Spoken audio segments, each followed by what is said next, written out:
Extra awesome to hear that song, the lead-in song for Talkin Torque here. That's Fight On by our friend Cylinder, who'll be joining us here in just a few minutes. Um, I love that song from the first time I heard it. Welcome to another Thursday, everybody. Um, Obviously, if you're in the Edmonton area, this is a very, very tumultuous week. We just found out very, very suddenly and very abruptly that our local sports station, TSN 1260, was pulled off the air mid-show, as five other stations were across Canada. 1,300 people laid off by Bell Media. Normally, this would be my lead in, but because we've got friends from Cylinder waiting in the background here, I'm going to get to Nick here right away, and we'll jump in, to the chaos, and the shock from a bunch of our friends. I mean, I did a segment on TSN Radio the last 5 years. I was actually surprised to realize that it went that far back. But let's start with happier times here.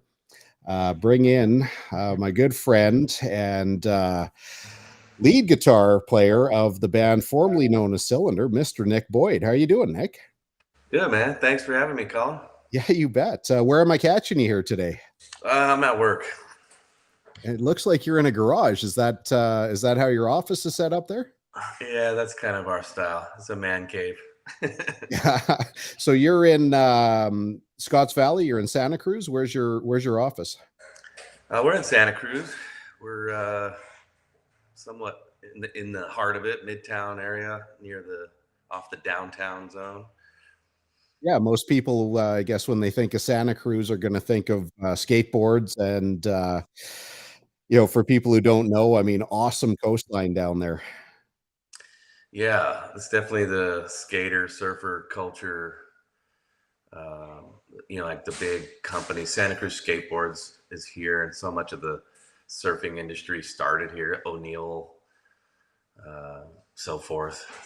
So And somehow that hippie culture produced one of my personal favorite bands, and a genre that you came known for, but some really, really heavy rock and roll with your previous band Cylinder.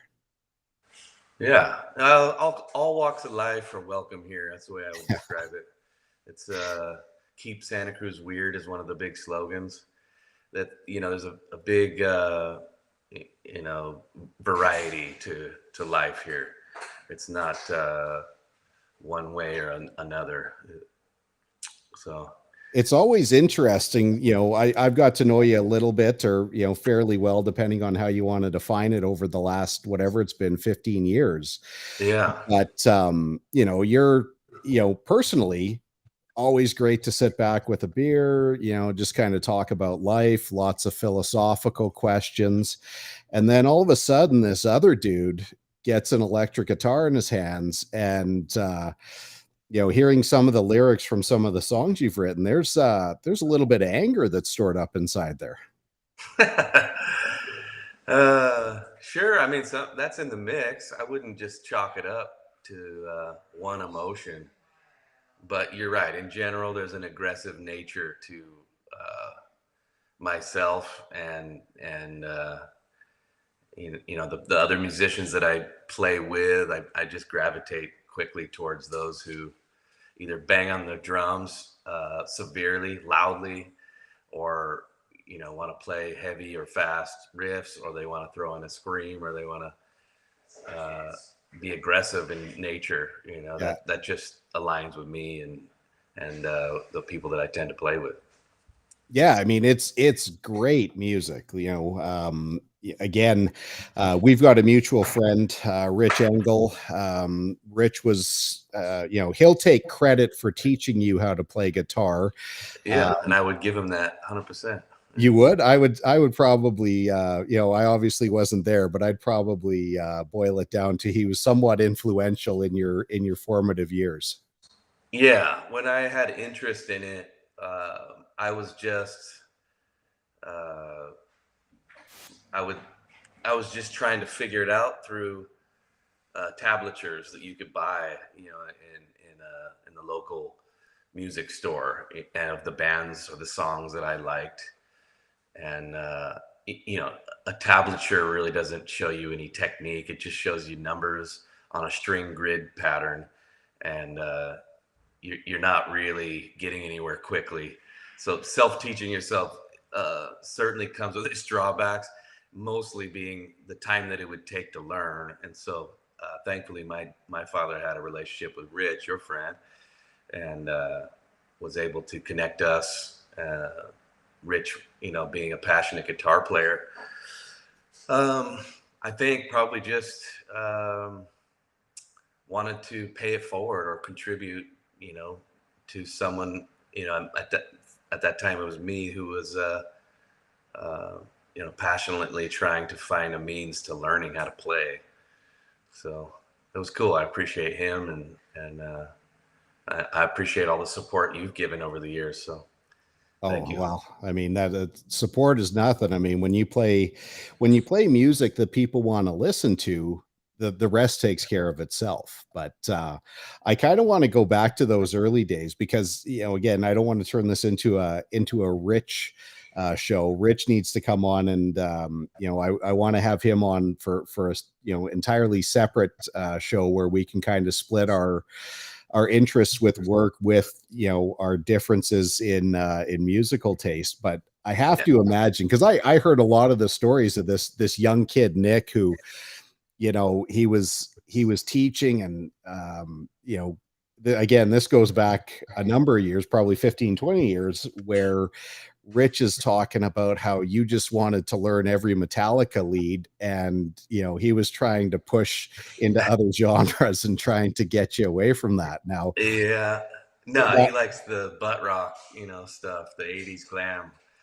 Uh, and I just was all about thrash metal at that time. So, yeah.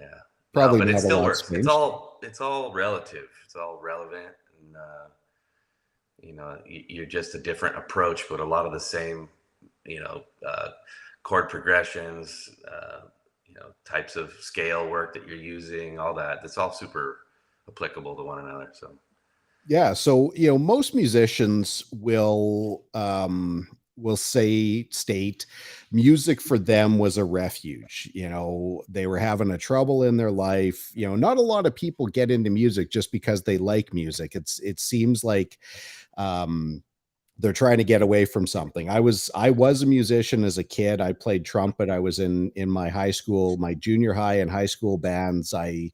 Um I got really big into it for a lot of years. I think I at one point I was in 3 music classes, at the same time, like in the same semesters while I was in high school, because I tried to cram as many credits as I could through. yeah. I mean, I was even in choral. I was singing.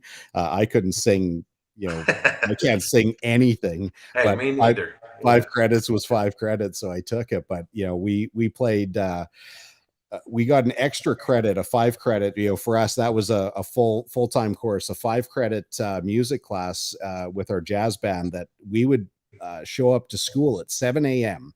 Our school normally started at I think just before 9 o'clock, so we would show up at 7 a.m. 3 days a week and would play for like an hour to 90 minutes, and that got me extra credits. But how was it that you fell into music? Was it that refuge, or was it just you saw someone doing something that you really dug, and you just wanted to go down that same road?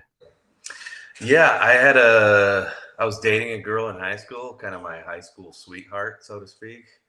And she played guitar, but she loved punk bands like Green Day. And I remember seeing her play. She played for me, and I was like just immediately intrigued by it. And my love for music was ramping up. It was my refuge. Music was just a refuge in general, especially aggressive music, because I think that there was a lot of angst in my adolescence. So it was the outlet for me. And then the idea of being able to play one of the songs that I loved, again, which was a refuge, uh, was just a natural interest. So it was born from that, and it was, kind of an odd, uh, taking the guitar, borrowing her guitar, and learning, and then and having Rich teach me, and all of a sudden I'm quickly progressing, and went from being her thing, to in our relationship to being my thing, and I started getting in bands, and it was like some jealousy, I guess, at some level, but yeah, that is the real pull or draw, is the refuge or the sanctuary that it provides, that music gives, and also just a kind of a reassurance in some way that what your emotions are, what you're feeling, is shared in the world, Oh and yeah. that's comforting, in some deep way. So Yeah, and without getting too personal, what were you seeking refuge from, or was it like just general teenage angst, or was it, was something going on and yeah, I don't know. I certainly don't think it was one thing. It was probably a big melting pot of multiple aspects of adolescence. Um, you know, and I couldn't do team sports. I would get in physical altercations, at that time of my life. I remember charging really? a mound as a high school baseball player and being suspended for fighting with our own pitcher, who I was at that time, who had beamed me on purpose. So Why I was feel, your pitcher throwing at you? because I just, at that time, I wasn't going to take shit from nobody, and I Yeah. really didn't fear much. I didn't fear physical altercation at all. And so, if somebody wanted to bully me in any fashion, I was ready to stand up and be like, no, you're not going to do that here. But so yeah, that led to me falling in love with skateboarding and other kind of more independently driven athletics and sports. Yeah. Things that I didn't have to be with a team or other people. Uh, and music also is that, in a way, because I could just play the guitar by myself. The whole interest of bands, though, started to progress just naturally, and being in a band, and then it's a smaller, tighter. Oh, sorry. It's all right. It's a smaller, tighter group, so it's kind of like a band of brothers, versus a big team where there's a lot of inner competition that goes on, and so forth. So um, that worked well for me too. Uh, but yeah, I hope I answered your question. Yeah, for sure. I mean, I'll tell. I have a similar story when I played baseball as a kid. So, I'll acknowledge, and I've said on this show and I've said on other media that I have no relationship with my father. I'll never speak to the man again because I have very personal reasons. But when I was a kid, he really pushed me into baseball, and I sucked at it, and I really hated it. Like, I didn't have any camaraderie with my teammates because I was an awkward little pipsqueak and I had nothing. And my dad didn't, he's got the same temperament as I do. He's got no patience for anything. So he couldn't coach, but to stay somewhat connected, he decided to get certified as an umpire. And he was hyper aware, and I don't think he gave a shit if people perceived that he was cutting me a break, which he never ever ever would. He called things so tight on me, and I was a terrible hitter. I Uh-huh. was terrible at everything. The only thing I ever wanted to do was pitch, and they would never let me do it. So I was in the batter's box one night, and this pitcher throws a pitch, and I mean, it's 6 inches outside, and he calls me on a strike. And I just look back, and I don't have to say anything. And he throws another pitch to the same spot outside, strike two. And I look back at him again, and I give him another look, and then he throws the same pitch, strike three. And I look back at him, I said, "Go fuck yourself." And he says, "You're out of the game." And I You're out of said, the game. Oh yeah. Oh, he Look pitched out, me. Well, man. of I'm course. I pumped. told an umpire to go fuck himself, Uh, and he says, "You're out of the game." I said, "Okay, I'll see you at home." I went. I checked the bat in in the bullpen, and I walked home from where we were playing baseball in my small town. nice. I've got to tell that story a few times, and it's still for me. I mean, it's really a story about me, and obviously the show isn't about me. We need to make it about all of our guests, but the idea that you're getting into fights with your own teammates, Yeah. I can definitely relate to, and but I want to go back because now you mentioned your high school girlfriend and how you started picking it up. Did Yeah. you starting to become moderately proficient as a guitar player? Did that help your relationship, or did that kind of lead to the end of it? Oh, I don't know if that was really a contributing factor to the health or the lack of health in the relationship, but yeah, there was a moment that's comical to me that there was some envy or jealousy about me taking it on more as an identity than she was. I guess somehow it all swapped over. Gotcha. Do you want to share that, or What's that? you said there was a comical moment? Oh no, I just think it's comical, the whole Oh, okay, thing. fair enough. I wouldn't call it anything, serious or a major event worthy note. So obviously when you start to play, the idea is you always want to get better, and it's all like, I mean, I've started to kind of try and learn how to play a little bit on a guitar, and I would never even call myself a guitar player, even though when I really really really really try hard, I can probably play like 2 to 3 chords without messing it up too badly, back to back to back. And I've Yeah. played the intro to Foo Fighters Everlong fairly successfully. I think if I practice that, but that doesn't qualify me as a guitarist. Um, at some point, where did you realize that you had the performing instinct? Because going from learning how to play to wanting to be like, okay, if you're playing with your buddies in a garage, it's one thing, but you usually get into a band because you want to perform, and that's performing is not the same thing as playing.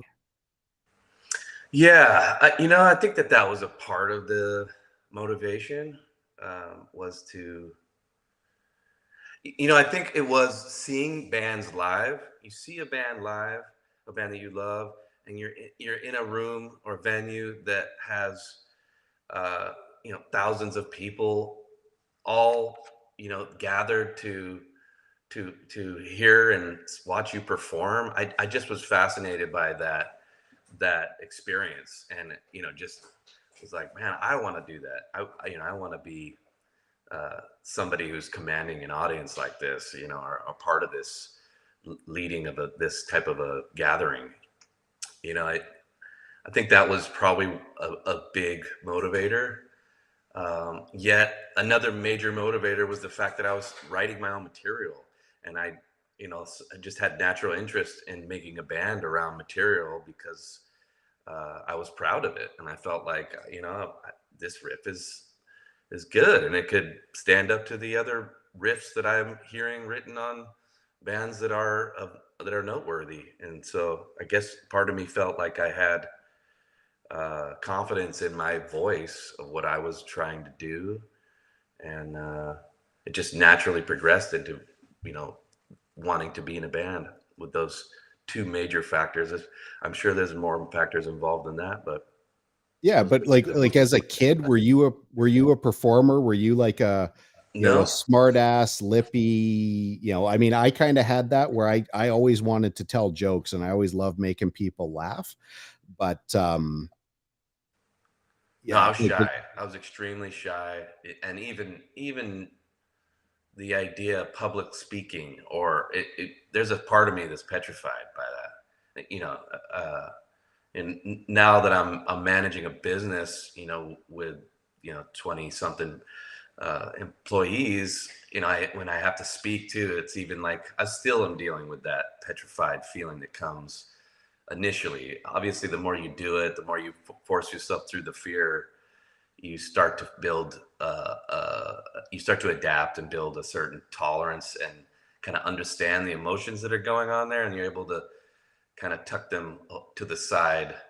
And so I've definitely grown comfortable, and certainly playing live for all the years that I have helped in that fashion. But there's actually nothing more vulnerable or raw than having a microphone and speaking in front of people. That's why I have a lot of respect for anyone who chooses to sing. That's a very kind of naked, vulnerable, uh, very all eyes on you. There's like a certain level of nerves that you have to be able to handle or naturally enjoy, I guess. Um, and for me, it's always been a big struggle and a hard learning curve and a challenge to overcome fear. Yeah, it's too bad we had Shane lined up, Shane Geslin. Personal situation came up here. We get a text a few minutes before we go live, but he has such a powerful voice, and I might be misremembering, but I got to watch you guys jam one night in your studio there in I think it's technically Scotts Valley where you guys were playing, or somewhere between Scotts Valley and Santa Cruz. Okay. And I remember Shane just being this 5 foot fuck all. He was probably a little bit taller than that, but he wasn't a really big guy. No. And this voice that is able to come out of this, he's not a fat guy. Got a very powerful frame, but a Yeah. relatively short guy. It was just super impressive when I got to see that in That's person. cool. Yeah. No, I mean they're the front man. They are the voice that speaks to the audience. I mean the music's kind of laying a landscape of what emotion or a story, kind of laying the landscape to the story of a song, um, and the backdrop. But that the singer is walking you through that landscape, is giving you the spearhead of what's connecting you to the song. Yeah. And yeah, it's a totally, as I've grown into bands, and been with different singers, just the the poetry aspect, having to put words together and tell a story, but put them in a way that is kind of more interesting, and the play on how you rhyme or how you um, play with cadence and all these little things to create catches and hooks and melodies that complement the music, and there's so many aspects that the average person wouldn't quite understand, but when you're around it enough, it's quite the art to be able to sing. And it's not your instrument is your voice box, your vocal cords. Yeah. And it's your voice is also something that can go out. You have to learn techniques to use your voice in a way that makes it last. So you're on stage, if you're playing for an hour and a half set, you're not blown out 30 minutes in. You have to be able to adjust your technique to where you can make the long haul. And as a guitarist, I could play all night. There ain't nothing about my body that's gonna wear out. My fingers will keep rolling. So Yeah, you guys were pretty it's heavy music. Again, you guys being Cylinder, I know you've done, projects since then, and I want to start jumping into a few tunes here before I really get to some of my better questions. But you're okay if we play a little bit and sure. maybe get some of the behind the scenes, and I want to make sure we include some of this because most of my audience is Canadian, so they won't have had a lot of chance to hear Cylinder here. So Okay. I'm Yeah. just gonna pick this one first, just a little bit heavier. This is Can't Surrender.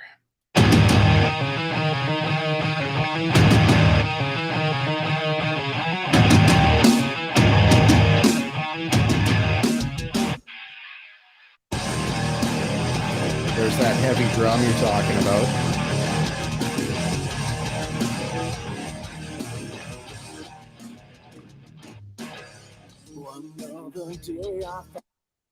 Yeah. Just awesome. The heavy drum you're talking about, I mean, I could listen to this stuff all day long. Obviously gets a little bit heavier when he gets to the chorus. Pretty heavy theme. Um, Back in the day, where did that come from? The idea of Can't Surrender. That's all Shane. That particular group, um, the song title and lyric content was pretty much exclusive to Shane. Um, but a lot of our message or his message, it's one of those things where the singer is still going to get feedback from the group, Right. and what content you're choosing to sing about is going to get uh, criticized, constructively, hopefully. But we kind of started out with a mishmash of different uh, topics or content ideas, and some of it was more of the the struggle of life, or the more venting of the challenges that are being faced for life, and some of the maybe the depression or misery that you can go through at times. And that's a natural thing to want to vent out. Yeah. That's a very powerful experience when you're going through a darker time, or a negative kind of mindset gets kind of stuck on in a rut. And it can be very helpful to vent that out, to get you to a positive place. But as we progressed in the band, we all kind of wanted a message that was more about overcoming or rising above the challenge of life. And that's what Can't Surrender is certainly the message, as other songs kind of allude to the same type of message or content, is about not giving up. It's about putting up the good fight. That's kind of what life is, to a large extent, is enjoying the fight that it is, the journey that we have. So So when these songs start getting, presented to the band, surely you got to ask some of the questions when you get song like Yesterday's, or a song, I mean, my go-to, and obviously the theme that I use in my radio commercials, and even the lead to this show, is Fight On. You've got to have those conversations at some point to say, like, wow, like, either this is really good, or there's a line in there that you don't like, or whatever. At some point you got to hammer those things out. No. yeah, no, I mean, there's, you're especially when you're recording, everything's under a microscope. So, if a lyric or a delivery or a cadence to how the melody is going, just it kind of, you know, it, it flushes itself out pretty quickly. You just hear, huh, that that line right there. Well, maybe it shouldn't be I. Maybe that should be a we. Or maybe, is there a different word? Let's get out the thesaurus, and start looking for other words, because that word doesn't quite roll off the tongue. There's something about it that's hanging up. That was a lot of the work that the band did with Shane. But you know, our we all influence one another, as any group really would. And our overall message was that we really wanted something that was a positive framework for the lyric content, that was going to be motivating, not just a venting of what's negative in life. Yeah, as I went back and made a few notes, I realized that the four of you guys collectively probably have the shortest names of any band I've ever seen. Yeah, We got Will Allen, Mike Mike King, King, Nick Shane Boyd. Geslin, who has the longest name out of anyone there, and Nick Boyd. Yeah, A lot of a lot of four-letter names. So yeah, I mean, it was so much fun to go back and re-listen to a bunch of stuff. I mean, it's in rotation on my phone whenever I'm working out, whenever I travel. It still plays. The next one I'll throw up here reminds me, I keep hearing Bon Jovi, and I'm not a big Bon Jovi fan. I really respect John Bon Jovi's voice. I mean, Yeah. obviously one of the strongest voices, that's ever been out there for a front man, but their slogan within Bon Jovi was "Don't bore us, get to the chorus." And I think this one kind of hits here. At the very least, there's not a big lead, a moderately softer song here. Hold Yeah. on. Oop, wrong button. This time I'm feeling lost again, and there's nothing left to lose. This time you push me far away, long away from myself, away from you.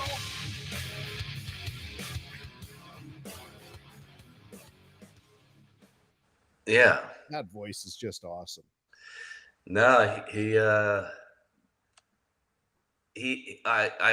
I was describing this to you earlier on a different conversation, that the great thing about Shane and his voice is that I kind of describe him as the working class hero voice. He's a bit raw, he's a bit gritty, he's a bit not like fully polished, and I always liked that. I always liked that there was an element of uh, not just such a graceful professional voice. It's got kind of more of the blue collar tone to it.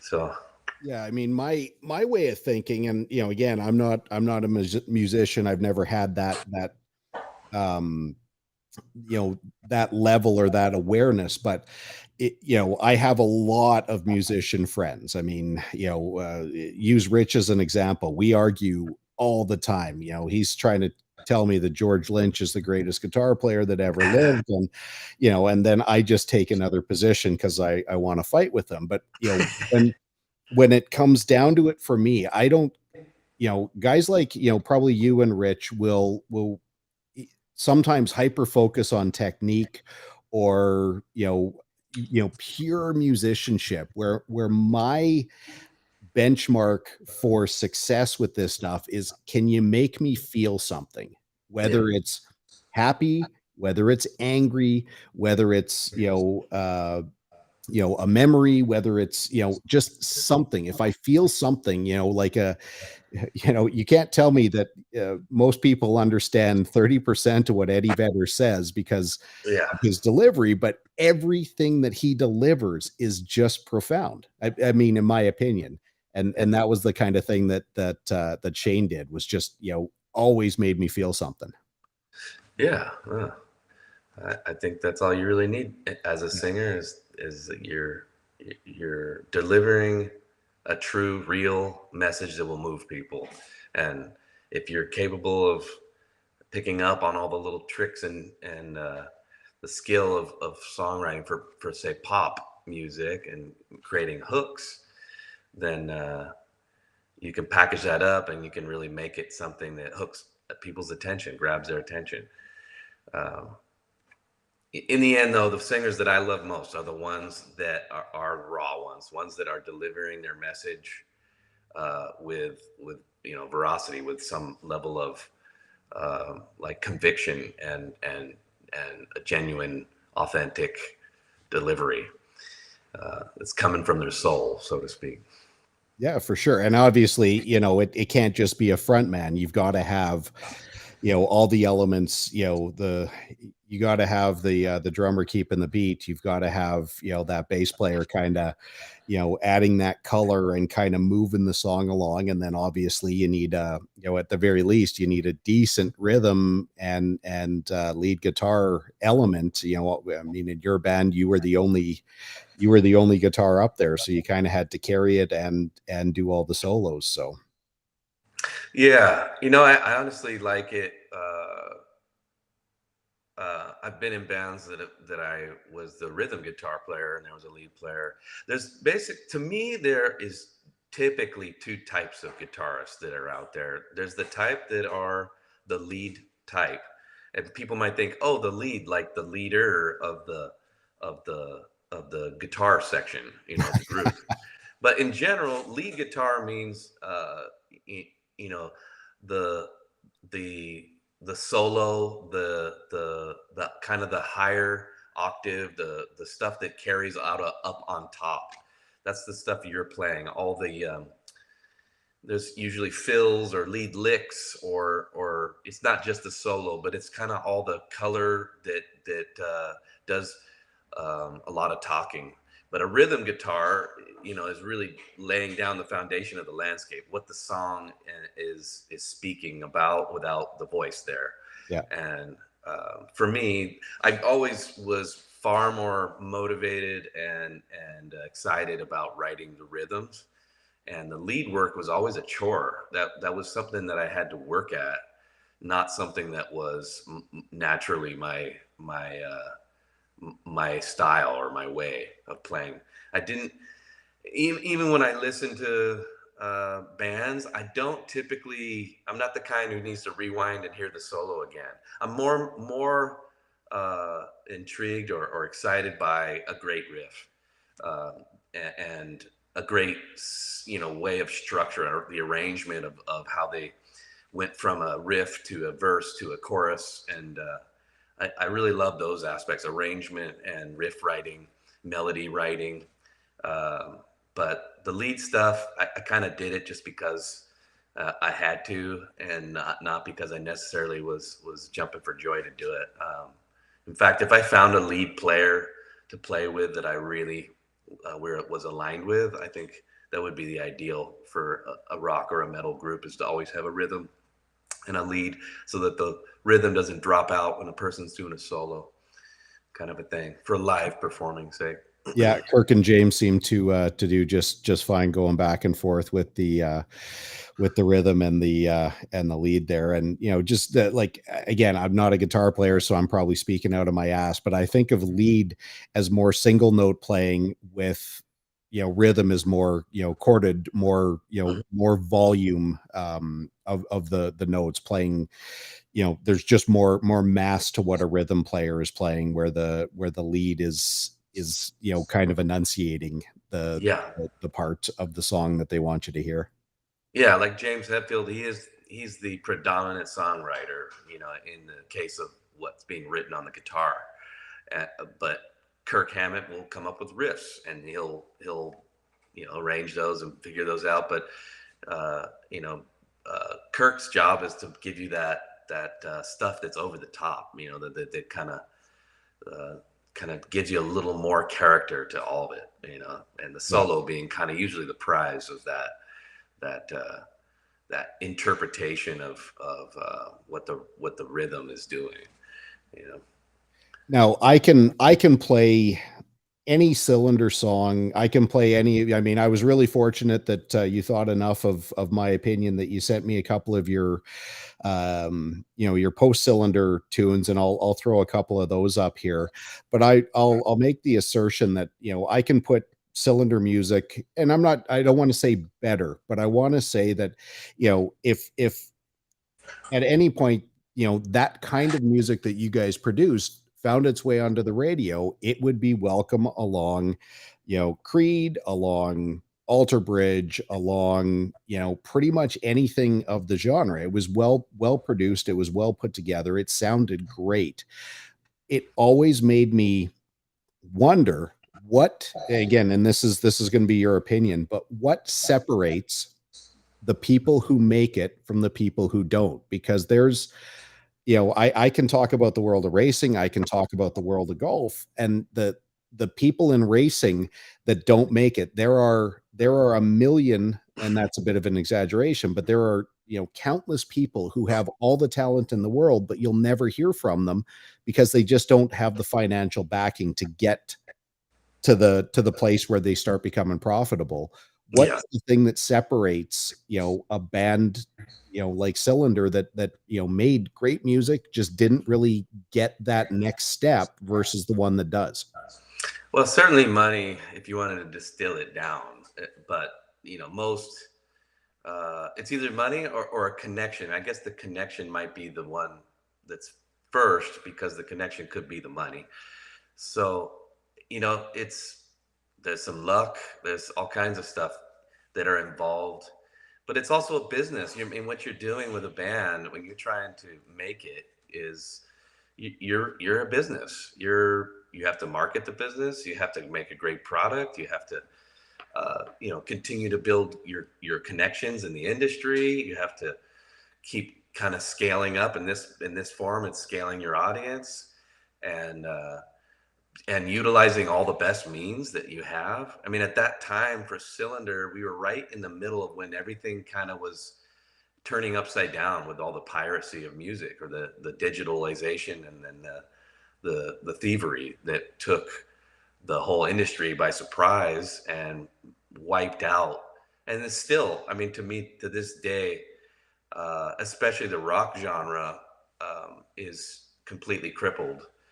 Um, and it just hasn't been able to be the same that it was, say, back in the 80s, when record labels were making so much money from all the record sales that they could afford to have scouts going out and looking for bands out of whatever podunk dive bar they could find, that they could then put up and start selling records. When they lost the ability to sell records, it really upset the entire industry. And there was really not a lot of new music. There still isn't to this day. There's not a lot of new music in this genre, or the genres that surround this genre, and getting enough attention or finding new bands, because there isn't really record labels that are able to make money. There's just not enough of an audience for the way that it's working. But it's just become more of an independent scene. Now you're kind of running a small business. You got to leverage the online world, the social media platforms that we have. You have to, but the hustle is real. It's always going to be somewhat of the same. You're going to have to hustle the booking agents for the bigger venues to get an opening slot with a national act. You're going to have to do, build your core following in your local area. I mean, that's where you really cut your teeth, and know whether or not you have something that's worth a shit. Is you got to be able to make a following in your own little area. If you're unable to do that, then you really haven't proven anything. You don't really. It doesn't really make sense to scale it into the nationwide when you can't even do it in your local hometown. But I do think that if you can do that, you've kind of proven that, and then it's really just going to come down to how quickly you can make a connection to access to money. Like someone that would believe it. In that time, it would be a record label. They had the money to market you, to put you on bigger stages, or you either make the money yourself. Like for me now, as I own a business, I'm starting a new group, and I'll be financing, a lot of it. A lot of the industries turned into, you pay to play. You buy onto a tour. You want to do a 2-week leg with Alter Bridge, as you said, or some other band that's in your genre. You have to pay to be there. You pay to get there, but then the marketing that you get is what you're going to get in return, and you're going to hopefully be able to sell merch. You're going to hopefully build more following. People will buy either merch or your songs or your albums online. And it's it comes down to who you know and how quickly you can get access to money to pump your band and your songs out there. Now, at one point, during the heyday, and I maybe have this wrong, but you guys were either going to do some opening, or you were going to record with Rob Halford. Do I have that right? Or there was some kind of connection to him back in the day? Yeah, we opened up for him. It was like a big Bay Area competition that was done by the local radio station called The Bone. I think it's still around, 101.7 The Bone. Like a Battle of the Bands kind of thing, or? Yeah, and so they opened it up to bands to submit to open up for Rob Halford of Judas Priest. And when that happened, we submitted our package. You kind of turn in what you have, your bio, your videos if you have them, and your songs that you have. I think they just said your top 3, so we picked what we felt was our most popular 3. And then I don't know, I think there was 300 or 400 submissions from the Bay Area. They were all rock or metal, and we were chosen by Rob. And at that time too, he had just started a new label called I forget what it's something. I forget what it, Metal God Records, I want to say. And yeah, he was super welcoming to us. We went and played a huge show in San Francisco.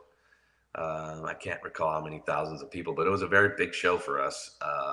One of the biggest in the history of the Cylinder journey. But you know, we met with him, hung out with the band backstage after the show. They were, you know, just giving us tons of praise and, you know, telling us how we had such a big future ahead. And yeah, and Rob did discuss the idea of us coming onto his label and him recording us and kind of taking us under his wing.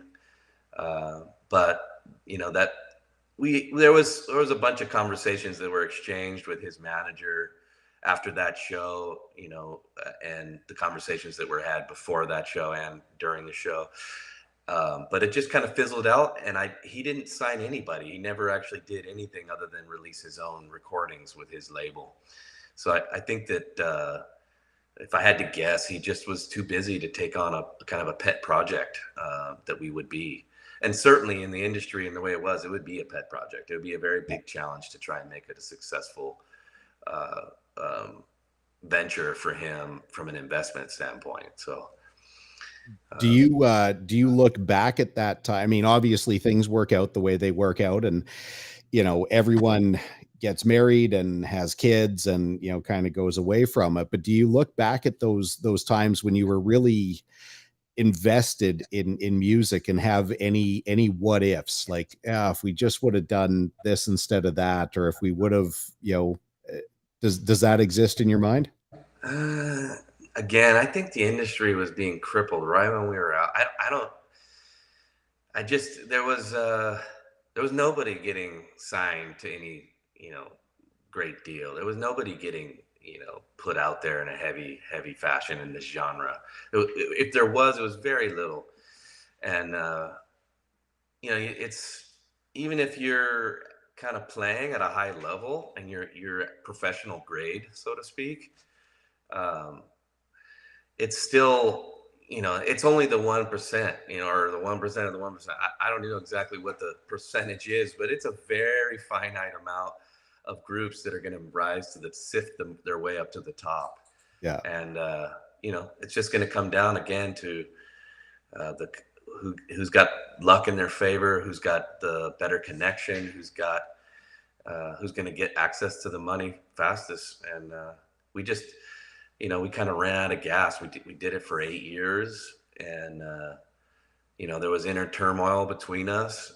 You know, just as, you know, there can be with families. We were a very tight group of brothers, and you know, the longer we went and kind of became more established in, you know, the different, you know, struggles we had just in our relationships together.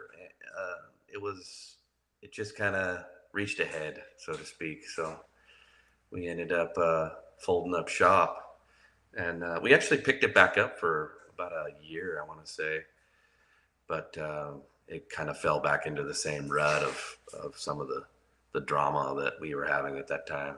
Things work out the way they're supposed to. Yeah. What was I going to say? Out of this is maybe a question that I shouldn't ask, but you know, I like to poke and I like to pry, and you're more than welcome to not answer. But have you seen anyone make it that you looked at them and said, "There's no way that these fucking guys should be out there, and how the hell do they have that success?" No, I mean, there was some metalcore bands, because that was the scene that was cropping up at the tail end of when we started kind of fizzling out. Metalcore was something that was getting some traction and getting some, you know, there was some labels picking it up, and there was some money and marketing being put into it. It was a scene. Avenged Sevenfold was kind of like the start of that little movement, I would say, even though some may not even call them metalcore anymore. more of a rock band now, especially now with their latest recordings. But I think that they were kind of the part of that, and then you ended up with bands that that are a part of that scene, the metalcore scene. Uh, Asking Alexandria, all these Acacia Strain, and there's a bunch of different bands that were merging out of that, and that became the new voice for that generation. It's almost like we were the tail end of a generational voice. That was the hard rock, coming from the kind of the Disturbed and Godsmack, and a lot of the bands that were being produced in that new metal zone. We were still kind of post that. We were right at the tail end of all that movement, and it started to shift hands. It was shifting into this, like the young high school age kids were not wanting that, because that was kind of, they're getting detached. That was my dad's genre. I want something different. So there was a natural movement away and into this metalcore thing that became the voice for the high school generation that was coming then. So yeah, it's one of those things where I can't undo what I like now. It's like I grew up listening to what I listened to. There were influences that I had and continue to have. I do explore in different genres. I do explore new bands and new styles. But even in my writing to this day, what I'm gravitated towards could even potentially be dated. It kind of embedded. I kind of created an identity out of what I was influenced by. And I might have some love for a metalcore band, but it's certainly not, it would be not the forefront of my what I feel to be most moving. So I don't know, hope I answered your question. Absolutely. Yeah, no, I mean, it's very insightful. And I mean, you know, I don't think there's a world of difference between, a musician like yourself and, someone that, becomes famous. I mean, yeah, there's going to be a level of experience that comes with it.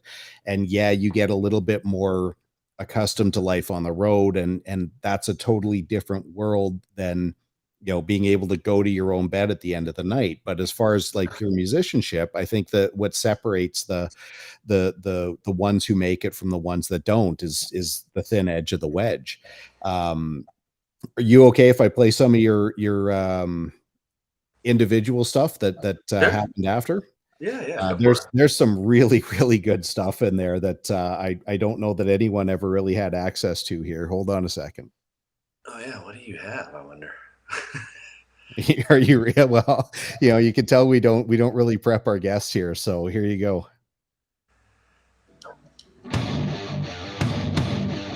Oh yeah.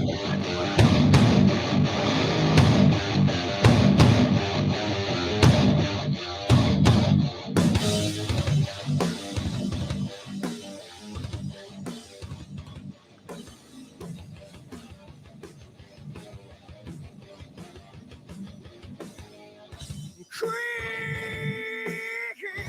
like I'm slithered in the door. Shame. Yeah. Got the virgin and the I love that. Yeah. Punish the I gods. I would say that Cylinder was in every band too. I imagine there is a little bumping and rubbing off of one another, and everyone's influences, and everyone fighting to have a say. And with Cylinder, that particular group, there was Will, the drummer. He was very into the '80s glam rock and into the uh, you know. I would just call it the not as aggressive, the more fun rock, Yeah. that genre had. And then you've got Shane, he's coming from a town called Hollister, and that's kind of a rancher's town. A lot of country music is what he heard growing up. But he was also, we all were connected, to this hard rock or new metal kind of thing that was going on. Yet we come with our different little nuanced, aspects of our influences. Or Mike King, who was very metal oriented. He liked bands like In Flames and so forth. But he liked Chevelle. Chevelle was a band that we all liked together collectively. So we had some connecting bands or connecting genre, but we all had our own kind of wings that we stretched into more heavily. And me, I was a thrash metal guy. I was always into the Pantera and Metallica and Slayer and anything that was super heavy and aggressive that didn't go into the place where it was black metal or death metal. Like, to me, it goes too far. Like it loses its sense of real raw aggression, and it kind of goes into more of a different stylistic way of You playing think because aggression. of I don't know how to put it. because of the way the vocals are delivered? That to me is, the falsetto and the way the Cookie Monster screaming, it doesn't move me. It feels Yeah. like it's a front. It feels like it's just a stylistic thing. It's basically like a trend for that type of music. But I would much rather have somebody singing from the diaphragm, something that's real, right from the fucking soul, than a gimmicky aspect to the way that you sing. So that always moved me more. So I didn't really get moved by the vocals. And then the guitar and drum, you can go to a speed at which, like, thrash metal is very fast, but it's very punk rock. It's very rebellious. It's very raw. When you get into the speeds that death metal or black metal are doing, it almost loses its raw. It almost loses its real aggressive masculine nature. It's kind of almost, again, it's like a gimmicky aspect in a weird way. It's, just because you can do a blast beat and do a double kick at 1,000,000 miles an hour, somehow it loses its luster of oomph for me. So, but I was always into heavy aggressive bands. So when I was playing with Cylinder, the material that everyone was liking was more of my softer stuff. I was kind of being more pulled into that side of my writing. But when I left Cylinder and I started playing with different people, even after leaving Cylinder, I really wanted to find people that were more aligned with the aggressive side. So I started finding those people, and I was And how able much to does flex that into like that. how much does that start to influence you though, where it's like, I kind of want to write this heavy stuff, and people just want to, they seem to respond to my more introspective stuff. So do I write more of that because that's what people want to hear, or do I just keep pumping out what I want to pump out, and fuck them if they don't want to listen? I mean, you would never say that, I know, but Yeah. you might think it, where it's like, listen, I'm writing this for me to write it, not because I want it to be popular. Yeah. And that's where Cylinder kind of had a struggle at the end. Was the material that I was writing was heavy, and I just wasn't writing it. There wasn't enough material that I was writing that was pleasing to everybody. For the most part, too. The drummer and I, Will, there was a struggling relationship. We were close as hell. He's still one of my best friends in life, but there was still a competition of dominance or something of that was going on. So it was we almost reached a stalemate. Everything I was writing wasn't being accepted. So it's like you're getting nowhere fast. You're just you're just not able to write songs because you don't like what's being written, and nobody's ready to jump on board and be a unit and make something happen. So it was a very big struggle. And then we kind of converted into, I kind of let off. I said, all right, you write some stuff, because he was learning to play guitar, and then we started playing some of his material, and then that kind of sparked more of his ego, and next thing you know, it's like I'm just trying to play something for the group so that we can continue to progress and continue to make songs, because my material was not being accepted. So I'll just eat crow here, and I'll play your material even though I don't like it, and but at least the group is moving forward. Yeah. But in reality, the resentment started building, and you end up in a place where you're unhappy with what's being played, and you're unhappy with the fact that you're not getting your outlet. You're kind of one of the nucleus reason for being there and being is to write music, to get that out. So I didn't have it anymore, and I started to lose ground with the whole group in terms of what I was writing. So you just start to feel like you're not in the right spot anymore. Yeah. I'm going to play one more here, and then I've kept you long enough here. I'll start winding this down for you, but I'll throw this up, and then want to find out if there's somewhere that people can find your music or what's going to be coming up here. But we'll play a little. Could I guess that you were maybe born in 1985? 1982 is mine. The singer was 5 years old, or 6 years old when he was 1985, and it's an experience of when he first felt he lost a big chunk of his innocence. That's why it had to do with his parents' relationship and his father, having multiple affairs and so forth. It was a very personal song to him and what he went through. It was the first real loss of innocence that he really can genuinely recognize in his life. And I think everyone could relate to that. We've all had our moments where we that's pretty heavy of innocence. That's pretty heavy at any age, let alone at 5. Yeah. Jeez. But from that kind of turmoil comes a really, really, really great tune. I'll play this out a little bit further too.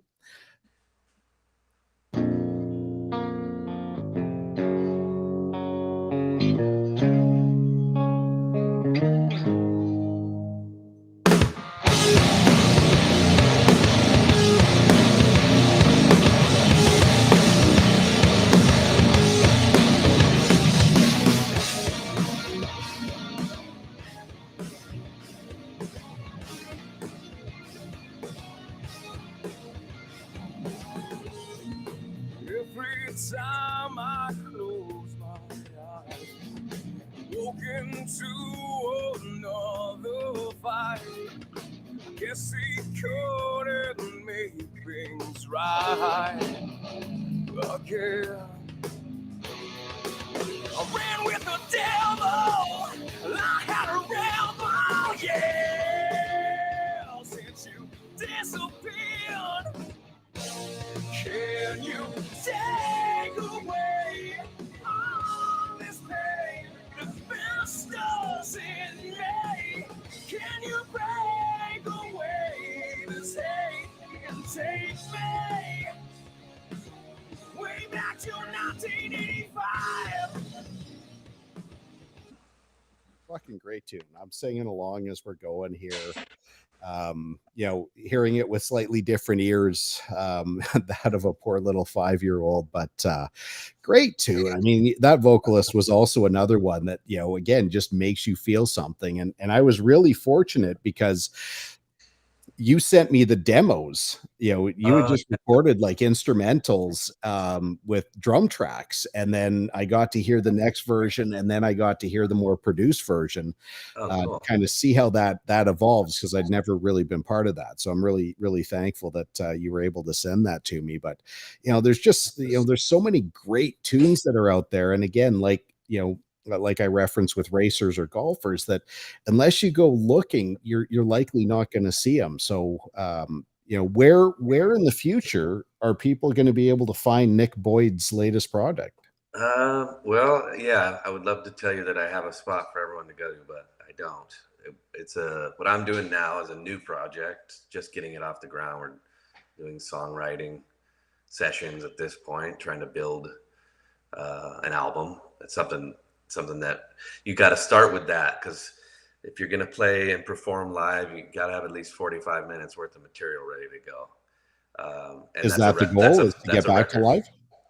Yeah, I think I don't know if I have interest to hit the dive bar scene like we were doing when we were trying to hustle as hard as we could back in Cylinder days, but I would love to play a local show once a year.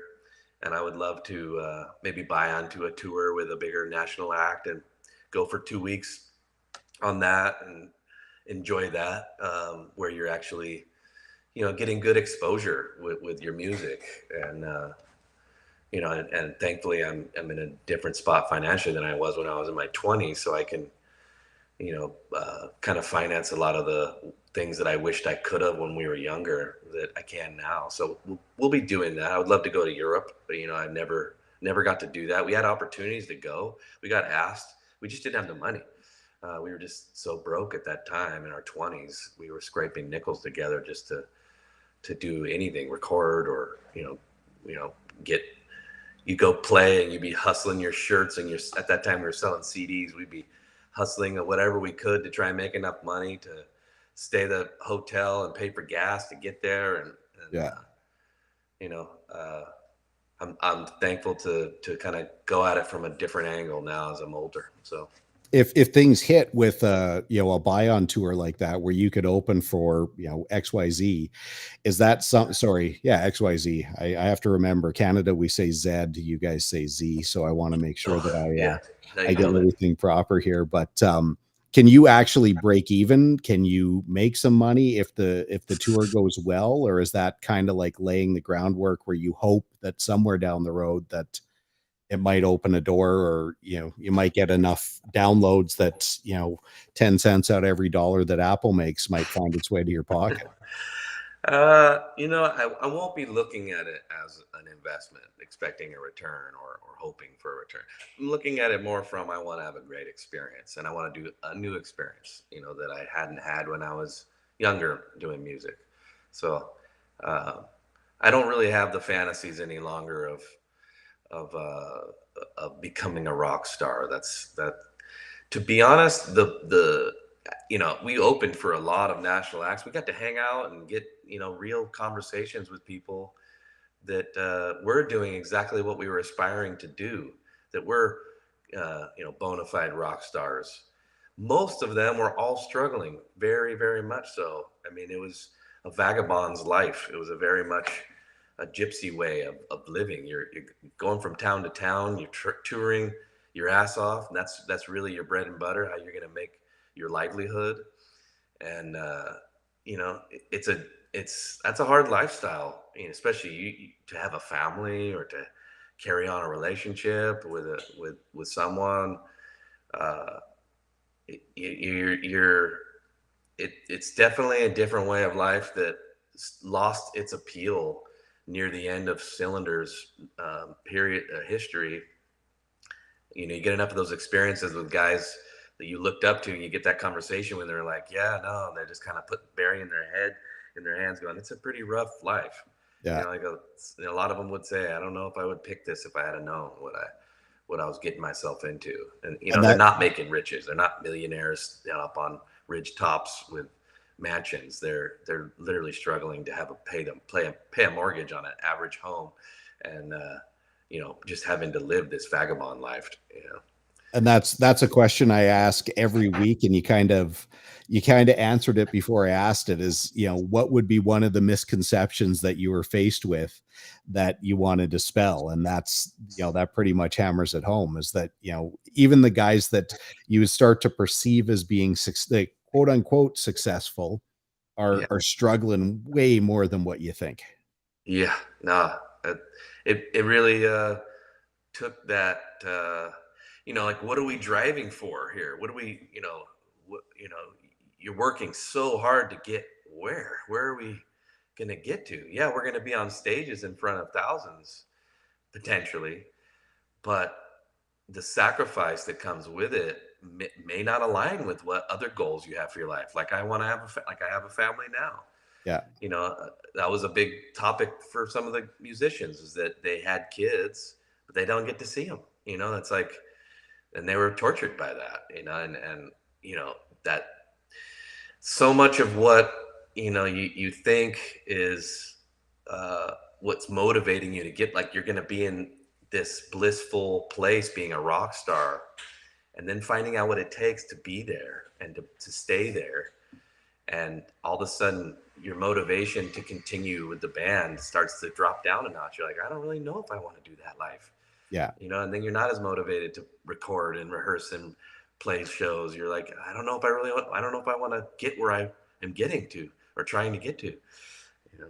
Well, So and I don't know if you experience the same thing. I have never made a decision within my business based on making money.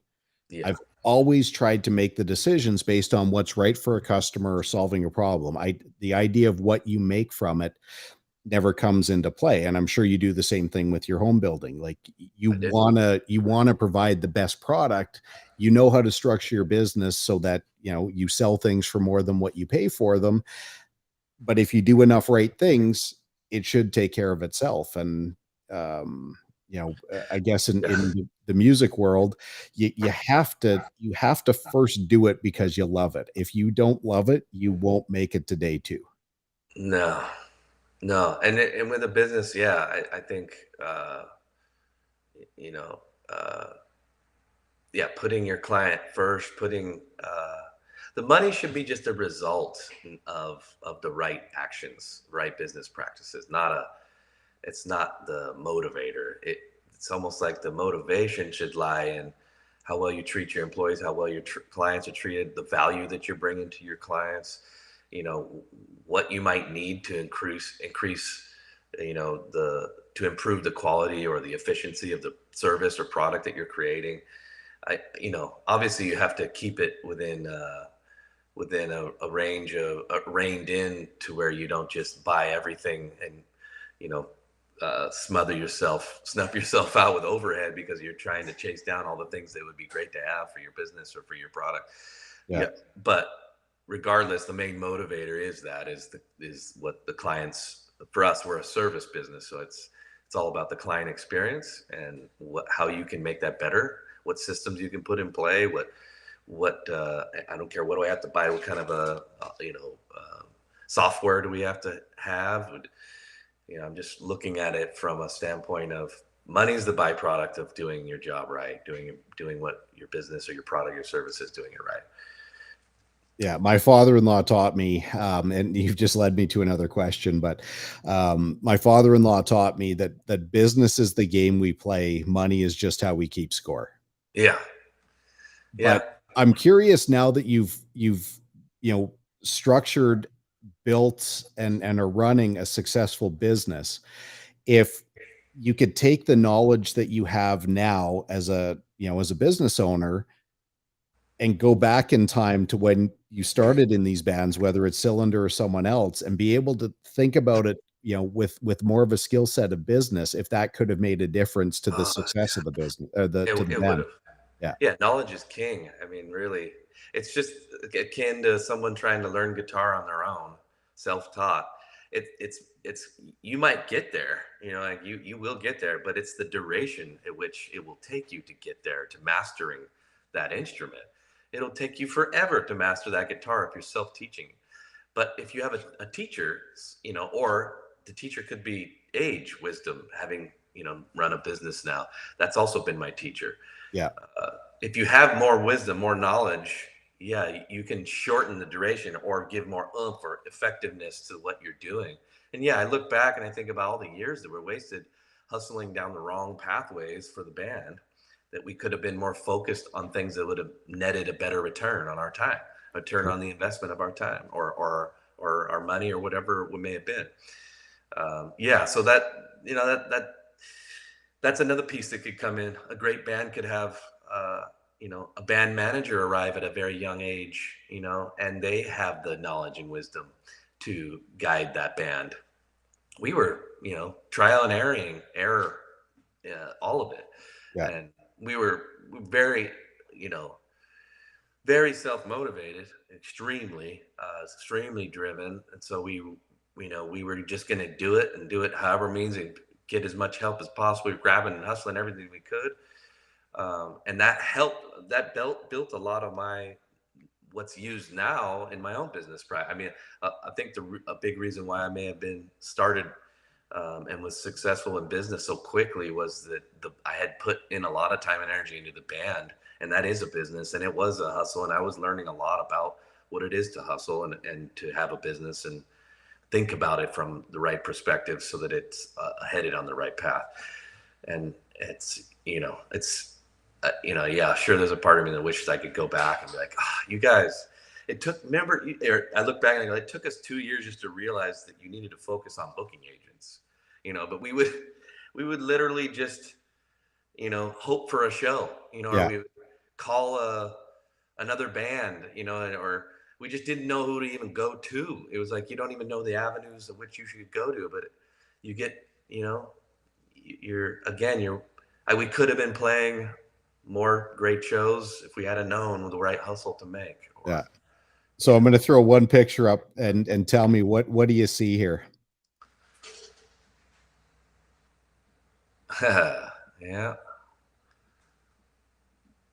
Is that, do you see potential? Do you see youth? What does that bring back? Yeah, no, all of it. It's not a one word. I guess you probably could figure out a way to distill it into one word, but Yeah. it's a paragraph or a novel. I don't know. Yeah, just it's nice to look back on your 20s and coming into your manhood. We were growing up together still, all of us, and but we were all we were a tight group. I mean, there was a period of time where we were very tight, and you were going through life together. So that's the one thing I would say, encourage people to be in bands, is that is a great little small nucleus community that you get to have, unlike other things. Yeah, it's a little team that once in a while does a couple of road trips, and usually pretty good at consuming a beverage or two and having a good time. So Yeah. I guess it depends what you want to get out of it. But my man, I really appreciate you giving me the time. I hope that I'll get to hear the latest stuff when and if it ever becomes available. And I'm really thankful for what you guys put down. That's going to exist forever. I'll absolutely stay in touch. I've always appreciated you and the support you've given me personally, and Cylinder and other ventures that I've had musically. And yeah, I'm hopeful that maybe we can get a dinner in or a beer in when you're here next with Rich, and maybe continue the conversations. I always love the conversations we find ourselves in. Absolutely. Well, it's probably due for a trip. I mean, I'm not afraid to get on an airplane at any time, and it's a whole lot easier now. I honestly just connected through San Francisco. I can't remember where I was going. I think I had to go to Vegas for something. And even just walking through that airport, the last airport I flew through before COVID shut everything down was San Francisco. So going back there kind of gave me a little bit of a chill, but yeah, I'd love to get back there. The area around Pasatiempo, down in Santa Cruz, some of those seaside restaurants, and Scotts Valley, just beautiful. So obviously, very, very fond memories. It'd be nice to get there in the summer for a change instead of in the winter when it's so cold and wet. But you'll definitely be high up on my phone list when I get there. Cool. Yeah. And I just want to give you some praise. I think you're an epic radio podcast host. I mean, I've actually jumped on another couple other podcasts and kind of saw the behind the scenes. There's a skill. It's definitely a very cool, interesting way of being put on the spotlight, having to carry conversation, having to keep interest live, and you do it well. So I'm stoked to get to see this, and I appreciate that. Yeah, I was actually talking to one of my counterparts from the radio station. I don't know if you heard the intro, but I used to do up until last week. I did a small segment on motorsports here on our local version of ESPN in Canada. It's called the Sports Network, TSN, where they yesterday at 9 a.m. pulled 6 radio stations off the air midday. There was no warning. There was no anything. Everyone went to commercial for the 9 o'clock news and never got a chance to come back. So, we had that going on today. Today's the day where I typically go from radio for 20 minutes, and then I do this for an hour or so. So yeah, we're kind of, a little bit in mourning because it was a lot of fun. I know my counterparts are going to they're going to land on their feet, whether it's moving to the internet, finding another radio station or another means. But I've learned so much from those guys on how to ask questions. But more than anything, this deal is pretty simple. Is what I do fairly well in work is that I'm I'm legitimately interested in people. While I don't like most people, I'm interested in them, but I'm really good at asking questions, and for the most part, I listen to the answers, which lends itself to the next batch of questions. So Yeah, yeah, no, yeah, totally stoked. Thank you for having me on. anytime, man. Looking forward to seeing you in person again one of these days. And yeah, if anything ever comes up, don't be shy. I'd be happy to get you back on at any time. Cool. Okay, man. That was my good friend Nick Boyd. Awesome dude. Obviously, Nick and his guys. You know that they're brothers. You know that whether there were tensions, as Nick mentioned. You put any two of the 3-4 of those guys back in a room, and they go back to the olden days. But always thank you very much everyone for listening. Thanks Dean Blundell, the entire Crier network. Love getting to do this. We've got even more guests coming up here in the next couple of weeks, and hopefully we don't have as much turmoil with the whole TSN thing, but I think I'm going to do a separate show on that. And you can stay tuned. I might just rant for an hour here next week. Hopefully you'll tune in.